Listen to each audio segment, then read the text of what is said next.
Good morning student. आज +1 class chemistry में अपनी अगली यूनिट स्टार्ट करने जा रहे हैं और अपनी अगली यूनिट एनसीईआरटी के अनुसार कौन सी है? क्लासिफिकेशन ऑफ एलिमेंट्स या कहें कि पीरियोडिसिटी ऑफ एलिमेंट्स। तो इसके अंदर अगर हम सिंपल देखें तो क्लासिफिकेशंस क्या होता है? क्लासिफिकेशंस मीन्स क्या? अरेंजमेंट करें हम एलिमेंट्स को इन रोज और इन सीरीज और कॉलम्स के अंदर अगर अरेंज करते हैं तो उसी को हम क्या बोलते हैं? क्लासिफिकेशन। यानी यहाँ हमने क्लासिफिकेशन ऑफ एलिमेंट्स को स्टडी करना है। अब क्लासिफिकेशन आप किसको कहोगे कि क्लासिफिकेशंस का मीनिंग क्या है कि अरेंजमेंट ऑफ एलिमेंट्स, जितने भी हमारे पास नॉन एलिमेंट्स है उसको हम इजीली लर्न कर सके, उनकी प्रॉपर्टी को स्टडी कर सके। अगर उन सारे नॉन एलिमेंट्स को प्रॉपर्टीज के बेसिस पे रोज के अंदर, कॉलम्स के अंदर अगर अरेंज कर देते हैं, उसी अरेंजमेंट को हम क्या बोलेंगे? क्लासिफिकेशन। और क्लासिफिकेशन के अंदर अगर रिपीटेशन ऑफ प्रॉपर्टी हो रहा है तो उसी को हम क्या बोलेंगे? पीरियोडिसिटी। एक वर्ड यूज करते हैं हम, पीरियोडिसिटी। पीरियोडिसिटी भी क्या है? Repetition of A properties. यानी एलिमेंट्स को आपने रोज के अंदर या कॉलम्स के अंदर अरेंज कर दिया है, अरेंजमेंट को बोलते हैं हम क्लासिफिकेशन। और उस अरेंजमेंट की वजह से प्रॉपर्टी के अंदर जो रिपीटेशन आ रही है एक पर्टिकुलर इंटरवल के बाद, उसको हम क्या बोलते हैं? पीरियोडिसिटी। और अगर हम ये कहें जो जो प्रॉपर्टी रिपीट हो रही है, यानी अरेंजमेंट को तो क्या बोल रहे हैं हम? अगर एलिमेंट का आपने अरेंजमेंट ऑफ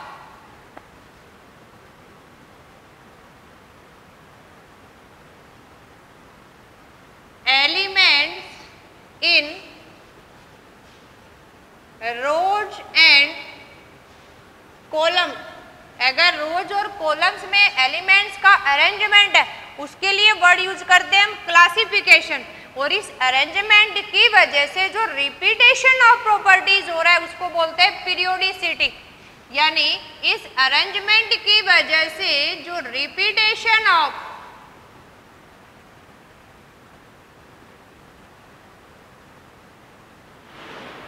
प्रॉपर्टीज हो रहा है, उस रिपीटेशन ऑफ प्रॉपर्टी को क्या बोलते हैं? पीरियोडिसिटी। एक पर्टिकुलर पीरियड के बाद जो चीज रिवाइज हो रही है उसको क्या बोलते हैं? पीरियोडिसिटी। जैसे, और ये जो प्रॉपर्टी रिपीट होंगी बार बार, जैसे एक सीक्वेंस के बाद वही उसका मेल्टिंग बॉइलिंग पॉइंट या साइज इतने गैप के बाद इंक्रीज हो रही है, या ऐसी केमिकल प्रॉपर्टीज उसकी बार सेम आना स्टार्ट हो जाती हैं, तो उस रिपीटेशन को तो क्या बोलते हैं? पीरियोडिसिटी।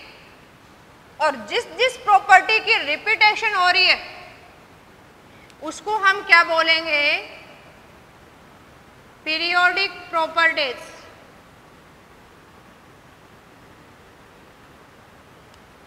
तो ये हम 3 वर्ड्स बार बार यूज करेंगे। तो सबसे पहले इनका मीनिंग पता होना चाहिए हमें। क्लासिफिकेशन का मीनिंग था जितने भी हमारे नॉन एलिमेंट है उसको अरेंज करना। फिर जो अरेंज करने से कोई प्रॉपर्टी रिपीट हो रही है, हम कहेंगे कि इसका एटॉमिक मास इतने इंटरवल के बाद इंक्रीज हो जाता है। हम ये कहें कि इसकी साइज इतने इंटरवल के बाद इंक्रीज हो जाती है। ये मोनोऑक्साइड बना रहा है, ये डाइऑक्साइड बना रहा है, इस लाइन में आने वाले सारे कंपाउंड ऑक्साइड बना रहे। तो ऐसे केस में जो उसके ऑक्साइड है, साइज है, डेंसिटी में जो वेरिएशन आ रहा है गैप के बाद, तो उसको हम बोलते हैं पीरियोडिसिटी। अब जो हमने साइज पढ़ा, ऑक्साइड पढ़े, हाइड्राइड पढ़ेंगे, कौन सी प्रॉपर्टीज हम पढ़ रहे हैं? जैसे हम अगर यहाँ लेके देखें कि हमने कंसीडर कर लिया एटॉमिक मास वेरी कर रहा है, यहाँ साइज इंक्रीज डिक्रीज हो रही है, हम डेंसिटी को स्टडी करें कि डेंसिटी कम ज़्यादा हो रही है, या हम केमिकल प्रॉपर्टी की बात करें कि ऑक्साइड क्या बना रहे हैं ये, हाइड्राइड क्या बना रहे हैं ये, या इसी तरह से ये कहें कि हाइड्रोक्साइड क्या बना रहे हैं, यानी ऑक्सीजन के साथ कंपाउंड क्या दे रहे हैं, हाइड्राइड के साथ क्या दे रहे हैं, हाइड्रोक्साइड के साथ क्या दे रहे हैं, इनके साथ कंपाउंड क्या बना रहे हैं। अगर जो बार बार रिपीट हो रहे हैं एक जैसे कंपाउंड देना शुरू कर दें तो होगी पीरियोडिसिटी। और ये जो इनकी प्रॉपर्टीज है जो रिपीट हो रही हैं उसको बोलते हैं पीरियोडिक प्रॉपर्टीज। अब एक माइंड में क्वेश्चन आ जाता है जी हम क्यों अरेंज कर रहे हैं इसको, यानी एक क्वेश्चन माइंड में आता है, एग्जाम में पूछ लिया जाता है कि why we classify the element, why we classify the elements, हम एलिमेंट्स को क्लासिफाई ही क्यों कर रहे हैं।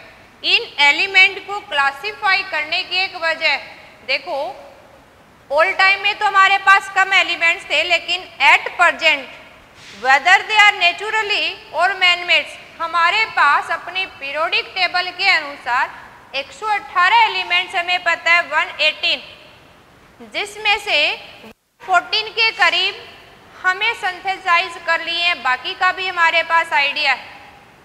तो इतने सारे एलिमेंट्स को लर्न करना एक डिफिकल्ट टास्क है, बहुत बड़ा मुश्किल काम हो जाता है। और हम इस मुश्किल को आसान करने के लिए एलिमेंट को क्लासिफाई करते हैं। तो इजीली बोल सकते हैं कि why we classify element to make learning easy, ताकि उसको लर्न करना आसान हो जाए, उसकी प्रॉपर्टीज को स्टडी करना आसान हो जाए, इसलिए हम क्या करते हैं क्लासिफाई करते हैं इनको। अब माइंड में क्वेश्चन आता है कि सबसे पहले किसने क्लासिफाई किया, क्यों क्लासिफाई किया। तो इसी के लिए अगर हम स्टडी करें जो डिफरेंट अटेम्प्ट्स किए साइंटिस्ट ने, हमारी जो स्टडी है उसको आसान बनाने के लिए, ताकि वो डिफरेंट एलिमेंट्स को इजीली स्टडी कर सके, तो कुछ हमें इससे रिलेटेड हिस्ट्री स्टडी करेंगे। वैसे पता है कि हम तो मॉडर्न पीरियोडिक टेबल यूज करते हैं, लेकिन उससे पहले हमें इसकी कुछ हिस्ट्री भी पढ़ लेते हैं ना। ऐसे ही हमें मॉडर्न पीरियोडिक टेबल नहीं मिल गई है, साइंटिस्ट ने बड़ा कोशिश करने के बाद हमारे पास ये पीरियोडिक टेबल आई है। तो ये जो हमने अर्ली अटेम्प्ट्स टू क्लासिफाई कौन से थे, कुछ वो थोड़ा सा रिवाइज कर लेते हैं। अर्लियर अटेम्प्ट जो कोशिश की साइंटिस्ट ने टू क्लासिफाई द एलिमेंट्स, वो कौन कौन से, देखो early attempts to classify elements, हमने सिर्फ जनरल वे में पढ़ेंगे, इनको डिटेल से नहीं पढ़ेंगे कि अर्ली क्या क्या कोशिश की थी, किस तरह से हम मॉडर्न पीरियोडिक टेबल तक पहुंचे। तो अर्ली जो हमारे पास कुछ डाटा है, उन्हीं के बेसिस पे अर्लियर साइंटिस्ट ने कैसे इसको क्लासिफाई किया, तो उसी को हम क्या क्या हमने अटेम्प्ट किए, कोशिश की क्लासिफाई करने की, उनको स्टडी करते हैं। तो सबसे पहले जो कोशिश की, यानी जिसके माइंड में ये आया कि एलिमेंट को क्लासिफाई कर सकते हैं या करेंगे कैसे ताकि आसान हो जाए, तो सबसे पुराना अगर हम देखें तो वो कोशिश किसने की थी, 18 सेंचुरीज के अंदर प्रोट ने की थी, 1815 के करीब। यानी सबसे पहले अगर क्लासिफाई करने की कोशिश की तो वो प्रोट्स ने की थी अप्रोक्स इन 1815 के करीब। देखो ये हिस्टोरिकल डाटा है, तो हमें जैसे एविडेंस मिलते हैं उन्हीं से जो हमें ऑब्टेन होता है उन्हीं के बेसिस पे। तो ये कहें कि जो प्रोट था उन्होंने फर्स्ट एलिमेंट को क्लासिफाई करने की कोशिश की, तो उसने क्या कहा कि अपने पास जो सबसे लाइटेस्ट एलिमेंट है, कौन सा है लाइटेस्ट एलिमेंट, सबसे लाइटेस्ट जो एलिमेंट अपने पास नोन है दैट इज हाइड्रोजन। और इसने हमें क्या कहा कि जो हाइड्रोजन है लाइटेस्ट एलिमेंट है, इसी से कंबाइन कर करके हम हायर एलिमेंट्स बना सकते हैं, है ना। इसने कोशिश की कि कुछ प्रॉपर्टी को कोरिलेट कर सकते हैं हम डिफरेंट एलिमेंट्स को लेके। तो जो हमें प्रोट ने दी, इसने ये कहा कि जो जितने भी हमारे पास नॉन एलिमेंट है उसको बेसिक सबसे छोटा जो एलिमेंट है हाइड्रोजन, उसी को कंबाइन कर करके हायर एलिमेंट्स बना सकते हैं। और इसी को हम क्या कहेंगे, यूनिटरी थ्योरी के नाम से जानते हैं। ये जो हमने प्रोट ने प्रोवाइड की, इसी को किसके नाम से पढ़ते हैं हम? यूनिटरी थ्योरी के नाम से पढ़ते हैं कि एक यूनिट बेसिक एलिमेंट है और इसी बेसिक एलिमेंट से जो हमारे पास स्मॉलेस्ट एलिमेंट है, इसी स्मॉलेस्ट एलिमेंट को यूज करके हम क्या कर सकते हैं? सिंथेसाइज कर सकते हैं हायर एलिमेंट को। जो हैवियर एलिमेंट है वही हम किससे बना सकते हैं? स्मॉलेस्ट लाइट हाइड्रोजन एलिमेंट को बेस बनाया, इसलिए इसको हम यूनिटरी थ्योरी बोलते हैं, है ना। लेकिन यहाँ कोई प्रूफ नहीं था, कोई एक्सप्लेनेशन नहीं थी, हमें एक्सपेरिमेंटली डाटा चाहिए हमें तो कि प्रूव करके दिखाओ, हाइड्रोजन से बना के दिखाओ आप हायर एलिमेंट्स। इसलिए ये भी क्या हो गया? फेल हो गया। तो आपने सिर्फ इतना याद रखना है कि प्रोट ने अप्रोक्स 1815 के करीब यूनिटरी थ्योरी दी थी और यूनिटरी थ्योरी ने सिर्फ यही स्टेटमेंट दी कि जो स्मॉलेस्ट एलिमेंट हाइड्रोजन है उसी को कंबाइन कर करके हम हायर एलिमेंट्स बना सकते हैं। लेकिन इसकी कोई भी हमारे पास एक्सप्लेनेशन एक्स्ट्रा नहीं थी, इसलिए ये फेल हो गई है। इसके बाद डोबर्नियर लेके आया 1829 के करीब, है ना। 15 में ये भी कोशिश कर रहा था, लेकिन 1829 के बाद यहाँ जो सेकेंड साइंटिस्ट आया आपका, और वो जो हमने 9th क्लास में भी पढ़ते हैं जनरली, दैट इज डोबर्नियर। और डोबर्नियर ने हमें क्या स्टेटमेंट दी? देखो, डोबर्नियर को हम इसी के ट्राइड रूल के फॉर्म में पढ़ते हैं, तो हम इसको बोल लेते हैं डोबर्नियर ट्राइड रूल दिया हमें। जैसा नाम से लग रहा है डोबर्नियर साइंटिस्ट है, इसने ट्राइड बनाया है। ट्राइड का मीनिंग क्या है? Group of 3 element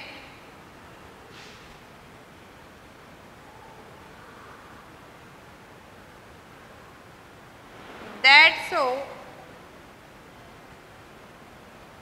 similar properties, यानी 3 एलिमेंट का ये ग्रुप है जिसकी सिमिलर प्रॉपर्टी शो करती है, उसी को हम ट्राइड बोलते हैं। दैट्स मीन्स डोबर्नियर ने जो अप्रोक्स हमें 1829 के करीब, 15 से 29 के बीच में इसने हमें स्टेटमेंट दी, ट्राइड रूल दिया। इसने कहा, क्या कहा हमें कि 3 एलिमेंट्स के ग्रुप बनाए और ऐसे एलिमेंट्स के ग्रुप बनाए जिसकी सेम प्रॉपर्टीज थी। और इसके ग्रुप बनाने का तरीका क्या था कि इसने 3 एलिमेंट्स के ग्रुप बनाए और ग्रुप बनाते टाइम इसने ये कंसीडर करके चला कि अगर हम ये कहें कि लिथियम, सोडियम और पोटासियम का एक ग्रुप बना दिया, इसने एक ट्राइड बना दिया।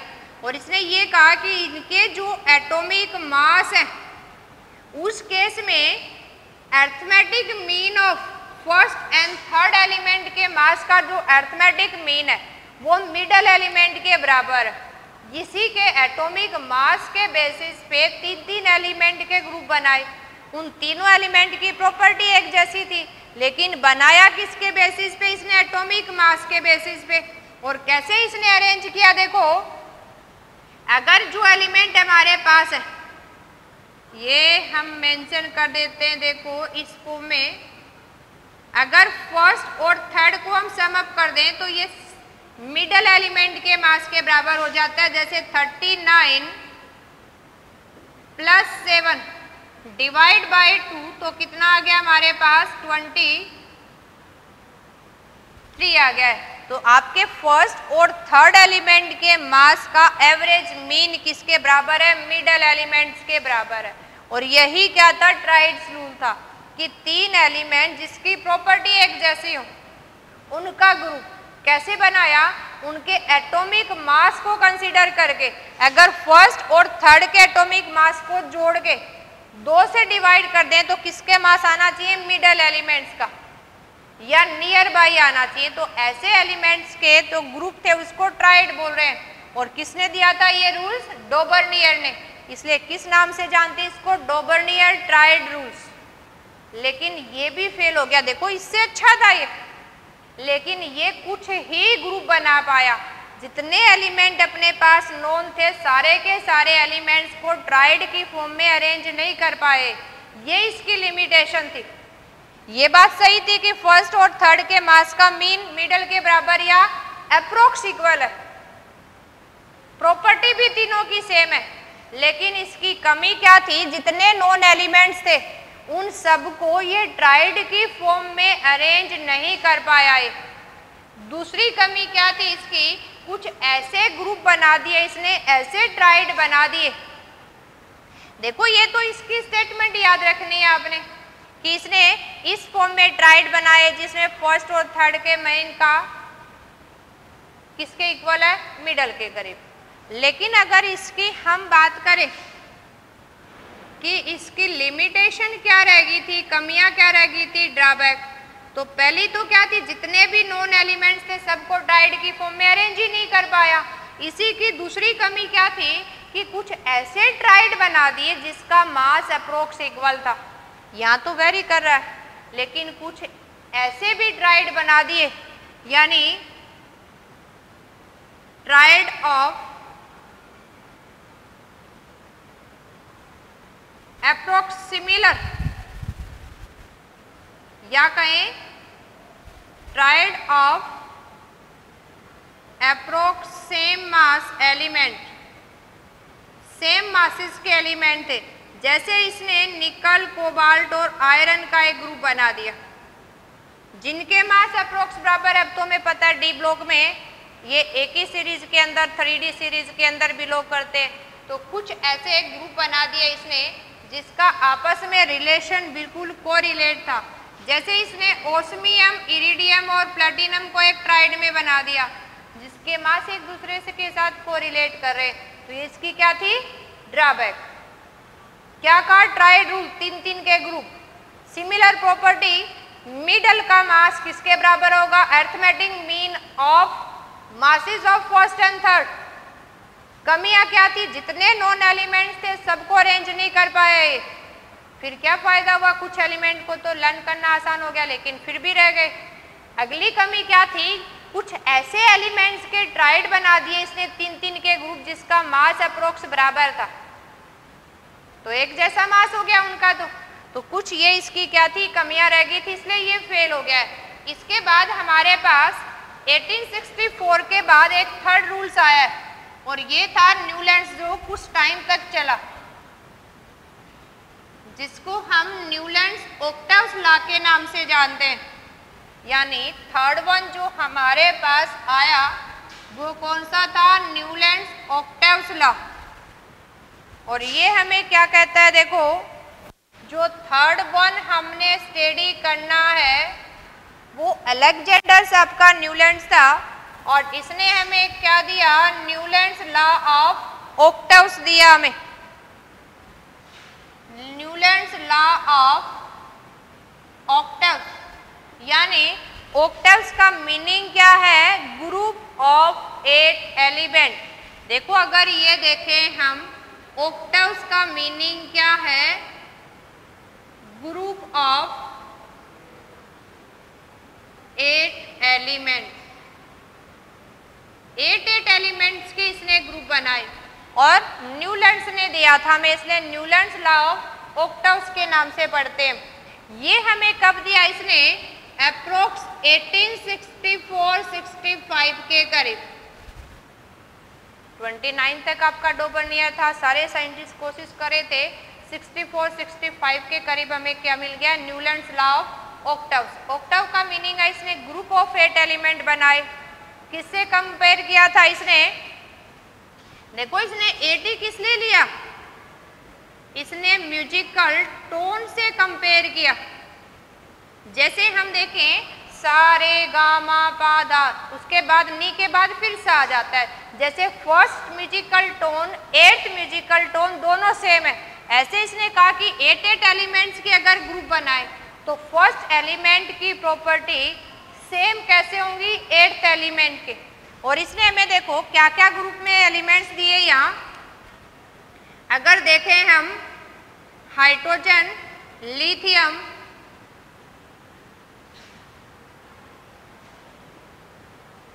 Beryllium, boron, carbon, nitrogen, oxygen, fluorine. देखो यहां जो एलिमेंट हमने मिले, ये अगर ये देखें हम, lithium, beryllium, boron, carbon, nitrogen, oxygen, fluorine, इसके बाद यहाँ मिला हमें sodium, magnesium, aluminium, silicon, phosphorus, sulphur, chlorine, और इसके बाद जो एलिमेंट था वो क्या था, पोटासियम एंड कैल्शियम। यहाँ तक इसका अरेंजमेंट सही था, लेकिन इसके बाद क्या हो गया, अप एंड डाउन स्टार्ट हो गया। इसने एटॉमिक मासेस के बेसिस पे ही अरेंज किया था, और एटॉमिक मासेस के बेसिस पे जो अरेंजमेंट था इसका, वो कैसे अरेंजमेंट था, देखो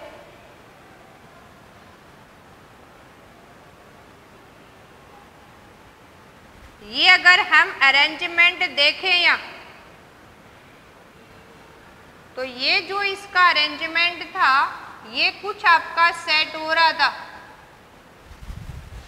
39, 40। इसने एटॉमिक मासेस के बेसिस पे एलिमेंट्स को अरेंज किया इंक्रीजिंग ऑर्डर में। कंपेयर किससे किया, म्यूजिकल टोन से। जैसे इसमें फर्स्ट और 8th म्यूजिकल टोन सेम रहती है। जैसे यहाँ ये कहें, ये फर्स्ट एलिमेंट था, ये सेकंड है, ये थर्ड, फोर्थ, फिफ्थ, सिक्स्थ और सेवंथ। यहाँ जो 8th एलिमेंट आया, 8th की और फर्स्ट की प्रॉपर्टी क्या थी, सेम। जैसे कि म्यूजिकल टोन में फर्स्ट टोन सा और 8th टोन भी सा सेम। तो ये जो एटॉमिक मास के बेसिस पे एलिमेंट्स को अरेंज किया इसने इन ग्रुप ऑफ 8 एलिमेंट्स, इसी को क्या बोलते हैं हम, ऑक्टेव्स, और न्यूलैंड्स लॉ ऑफ ऑक्टेव्स बोलते हैं इसको। इसने क्या किया, कुछ एलिमेंट्स को अरेंज किया, और ये अरेंजमेंट काफ़ी टाइम तक हमें 2 और 3 इयर्स तक हमने फॉलो भी किया। लेकिन इसकी भी कमी निकालने में हमारी आदत है। क्या कमी रह गई थी इसकी, ये इसने लाइटर एलिमेंट्स पे ही फॉलो कर सकते हैं, क्योंकि अप टू कैल्शियम है, कैल्शियम के आगे हम इसको फॉलो नहीं कर सकते। हमारे पास अप्रोक्स 56 एलिमेंट थे at the time of Newlands. हमें यहाँ 56 नॉन एलिमेंट्स थे।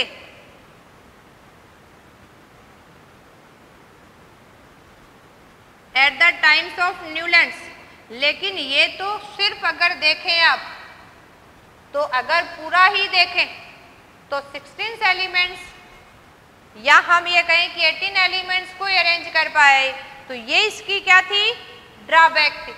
जो हमारे पास 56 एलिमेंट नॉन थे at the time of Newland, सबको अरेंज नहीं कर पाया। तो यहाँ अगर इसी की हम लिमिटेशन स्टडी करें, क्योंकि लिमिटेशंस फाइंड आउट करके हम नई थीसिस के बेसिस पे आगे इम्प्रूव करके चलते हैं। तो फर्स्ट वन लिमिटेशन तो क्या थी, ये सारे नॉन एलिमेंट्स को अरेंज नहीं कर पाया, प्रॉपरली अरेंज कर पाया अप टू कैल्शियम। कई बार ये एग्जाम में पूछ लिया जाता है कि कहाँ तक प्रॉपर अरेंजमेंट था उसका, तो कैल्शियम तक।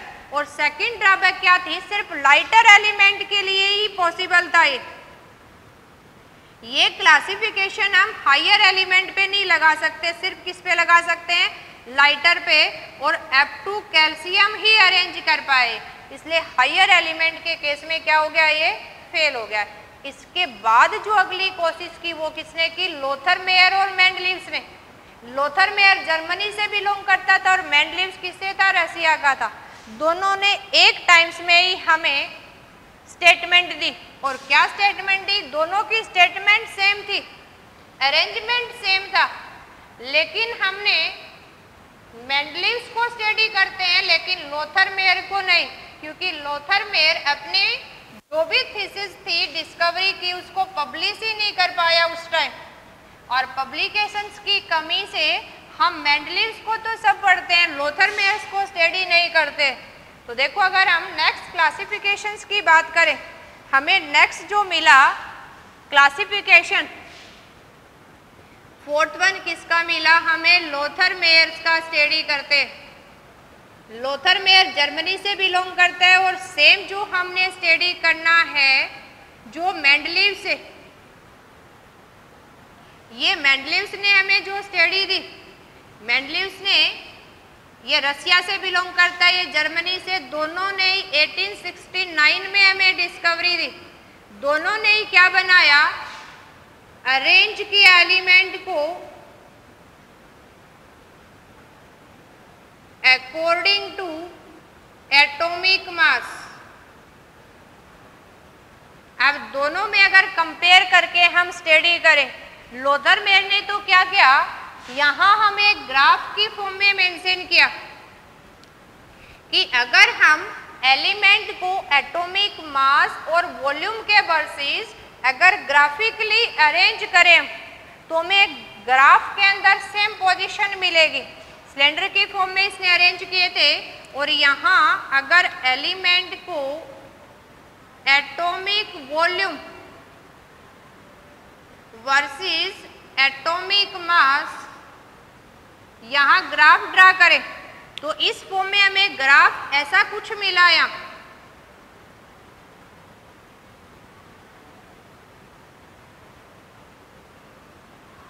ये इस फॉर्म में हमें कुछ ग्राफ मिला। इसने कहा कि ग्राफ में एक जैसी पोजीशन आ रही है, उन एलिमेंट की प्रॉपर्टी एक जैसी है। जैसे यहाँ इसने कंसिडर किया लिथियम को, यहाँ पोजीशन मिली सोडियम को, ये पीक पे पोजीशन मिली पोटासियम को, यहाँ मिली आपके रुबिडियम को। और इसी केस में अगर देखें हम, यहाँ असेंडिंग पोजीशन जो मिल रही थी, जो असेंडिंग पोजीशन हमें मिल रही थी वो हैलोजन को मिल रही थी।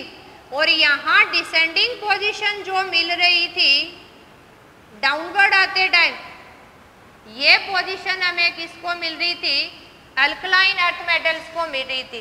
दैट मीन जो सेम प्रॉपर्टी वाले एलिमेंट्स थे, यहाँ जो पोजीशन हमें मिल रही थी वो किसको मिल रही थी, ट्रांजिशन एलिमेंट को मिली। तो इस केस में इसने ग्राफिकली अपने जो थीसिस थी, डिस्कवरी थी, उसको एक्सप्लेन करने की कोशिश की। यहाँ हमें इतना ही याद रखना है कि लोथरमेयर ने ग्राफिकली एक्सप्लेन करने की कोशिश की। अगर atomic volume versus atomic mass हम ग्राफ ड्रा करेंगे, ग्राफ में एलिमेंट्स की पोजीशन ग्राफ में अगर एक जैसी आ रही है तो उसकी प्रॉपर्टी क्या होगी, सेम। इसने हमें क्या statement the, at peak of graph, graph की पिक पे हमें क्या मिलेंगे, सारे के सारे अल्कली मेटल्स मिलेंगे हमें। देखो यहाँ आपको नजर भी आ रहे होंगे, पीक के ऊपर रेड पेन से हमने मेंशन किया, कौन आ रहा है आपका, लिथियम, सोडियम, पोटासियम, रुबिडियम।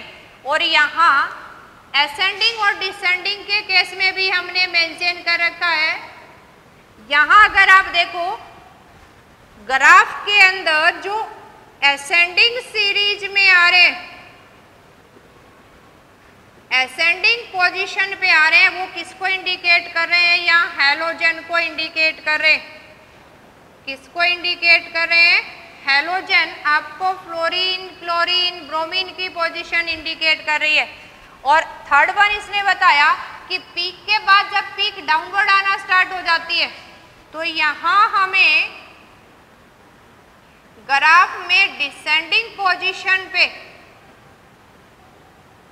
जो एलिमेंट मिले हमें, ये डिसेंडिंग पोजीशन पे जो एलिमेंट थे वो एलिमेंट कौन से थे आपके, अल्केलाइन अर्थ मेटल्स।